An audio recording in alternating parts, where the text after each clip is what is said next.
Assalamualaikum warahmatullahi wabarakatuh. Sahabat-sahabat yang dirahmati Allah, hari ini saya ingin berbagi sebuah kisah tangisan dari sumur belakang. Tapi sebelum kita mulai, mari kita tulis bersama sholawat untuk Nabi Muhammad di kolom komentar. Semoga sholawat ini menjadi saksi di akhirat, yang menghantarkan kita pada syafaat beliau tercinta.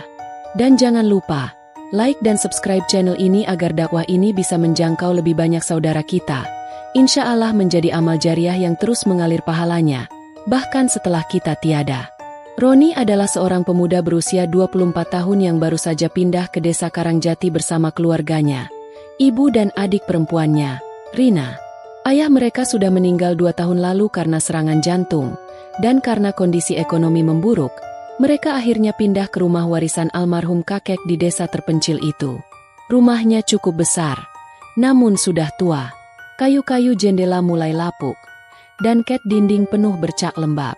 Yang paling menyeramkan, rumah itu berbatasan langsung dengan rumah kosong milik Mbah Sri, seorang dukun perempuan yang dulu tinggal sendiri dan konon menghilang misterius di malam Jumat Kliwon. Jangan main ke belakang, ya, pesan Bu Erna, Ibu Roni, saat mereka selesai menata barang. Kenapa? Tanya Rina. Ada sumur tua, katanya angker. Orang sini bilang pernah ada yang kesurupan habis ke sana. Roni hanya tertawa pelan. Cuma cerita buat nakut-nakutin. Namun diam-diam, rasa penasaran dalam diri Roni mulai tumbuh.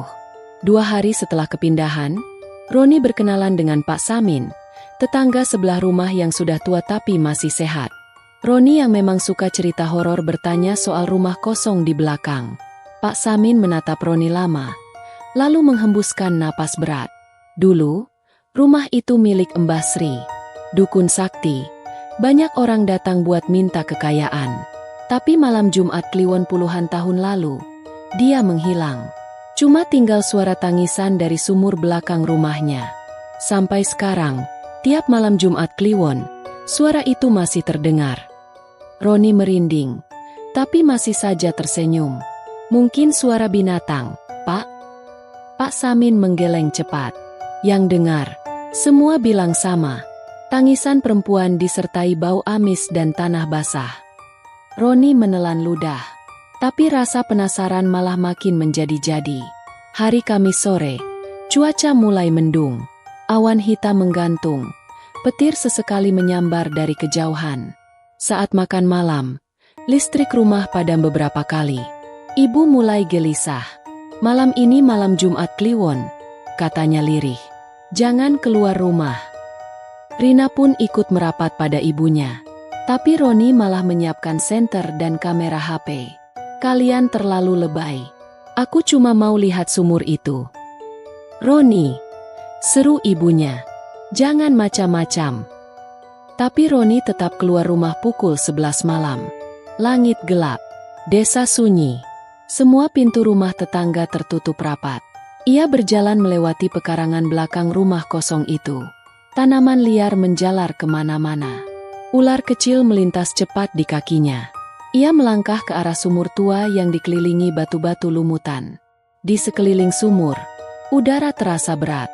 Tidak ada suara jangkrik. Tidak ada suara angin.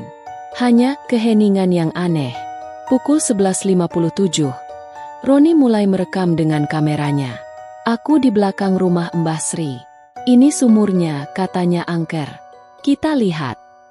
Ia mengarahkan senter ke dalam sumur. Airnya hitam dan tenang. Pukul 12 tepat. Udara seketika menjadi dingin. Napasnya membentuk uap. Telinganya menangkap suara samar dari dasar sumur. Hahaha. Tolong. Hahaha. Tangisan lirih.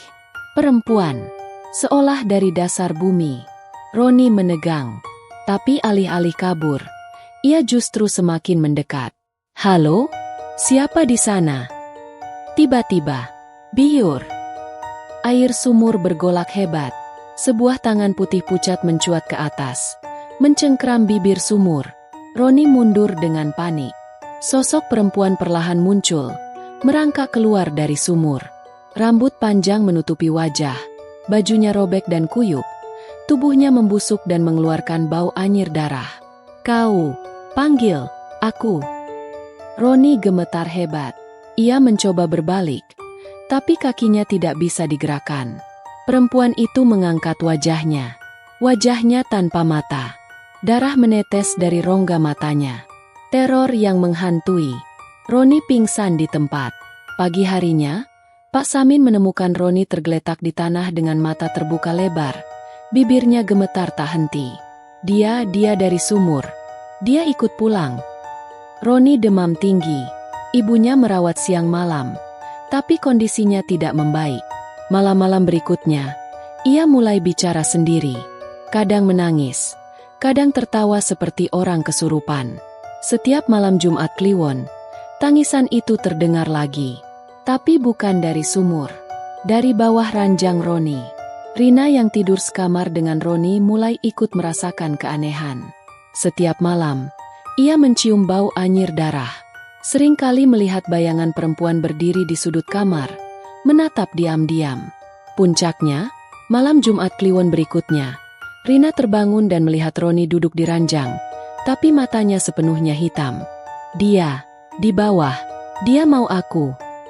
Roni berbicara dengan suara berat, bukan suaranya sendiri. Rina menjerit, memanggil ibunya. Bu Erna langsung memanggil Ustaz Rahmat, tokoh agama di desa. Saat datang, Ustaz langsung paham, Roni kerasukan. Ritual rukyah dilakukan. Roni mengamuk, tubuhnya melayang, lalu membentur tembok. Ia tertawa cekikikan sambil menyebut satu nama. Mbah Sri, Mbah Sri. Setelah Roni sadar, Ustaz Rahmat dan Pak Samin menjelaskan semuanya. Mbah Sri dulu bukan sekadar dukun, kata Ustaz. Ia melakukan perjanjian pesugihan dengan makhluk halus, menumbalkan orang-orang yang datang padanya. Saat warga tahu, mereka mengusirnya. Tapi malam itu, Mbah Sri mengunci diri di rumah. Besoknya, ia hilang, hanya ada genangan darah di sekitar sumur. Pak Samin menambahkan, kami percaya jiwanya terperangkap di sumur itu, menunggu orang yang cukup bodoh untuk memanggilnya kembali. Roni menangis. Ia sadar, rasa penasarannya telah membangunkan arwah gentayangan yang tak pernah tenang. Ustaz menutup sumur dengan papan dan menaburkan garam serta doa-doa. Tapi trauma tetap membekas. Roni kini sering melamun. Tak lagi bicara banyak. Setiap kali malam Jumat Kliwon datang, ia menulis satu kalimat di kertas. Kalimat yang sama berulang-ulang. Dia belum selesai denganku. Desa Karangjati pun kembali sunyi. Rumah kosong Mbah Sri tetap berdiri, ditelan lumut dan waktu. Dan pada malam Jumat Kliwon, jika kau berjalan melewati belakang rumah itu, kau mungkin akan mendengar suara tangisan lirih dari balik tanah. Jangan dekati, jangan menoleh, jangan panggil dia keluar. Karena jika kau lakukan, dia akan ikut pulang bersamamu.